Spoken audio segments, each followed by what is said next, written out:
Is the Moto G96 really the answer to your budget phone problems? Lag, heating, weak battery, bad cameras. You've been there.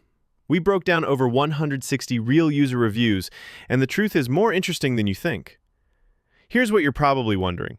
Is this phone fast? Is it durable? Will it last me a year or more without turning into a laggy mess?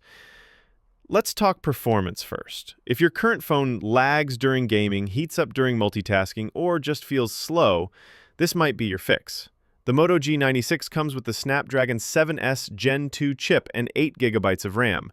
It's designed to keep things smooth, and user reviews back that up. 19 people specifically praised its performance, saying it handled apps, switching, and moderate gaming well. Now about heating. We noticed about 8 people mentioning heating issues. Not everyone faced it, but if you're someone who plays a lot or lives in a hot climate, it's something to think about. For regular users, it should be manageable. Battery life is a huge pain point in mid-range phones. And here's where the Moto G96 really shines. It has a massive 5,500 mAh battery with 30-watt fast charging. 18 users mentioned long battery life in their reviews. In short, you won't be running for the charger by evening. Cameras are usually the first thing to suffer in budget phones, but with a 50-megapixel main sensor and optical image stabilization, the Moto G96 surprised a lot of people. Over 40 reviews highlighted the camera as a strong feature. You also get 4K video on both the front and rear, which is rare at this price point. Now you might be thinking, does it look and feel cheap? Not really. You get Gorilla Glass 5 on the front, a leather-like back, and IP68 water resistance.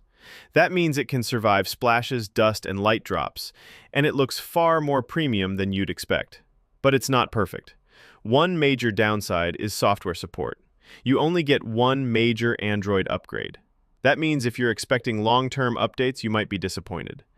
There are also some missing features. There's no headphone jack, no expandable storage, and no NFC for contactless payments. If these are non-negotiables for you, this phone may not tick all the boxes. So should you buy it? If you're into casual gaming, social media, and want a stylish phone with a strong camera and battery, this is a solid mid-range pick. But if you're someone who wants long software support, high-end gaming, or the latest connectivity options like NFC, you'll need to look elsewhere. Now here's the real question for you. What's your deal breaker? No headphone jack, limited updates, or no NFC? Tell us in the comments and we'll help you figure out if this phone fits your needs. At Tech Tribe Zone, we cut through the noise and bring you real data-backed reviews. No hype, no bias, if you want more of it.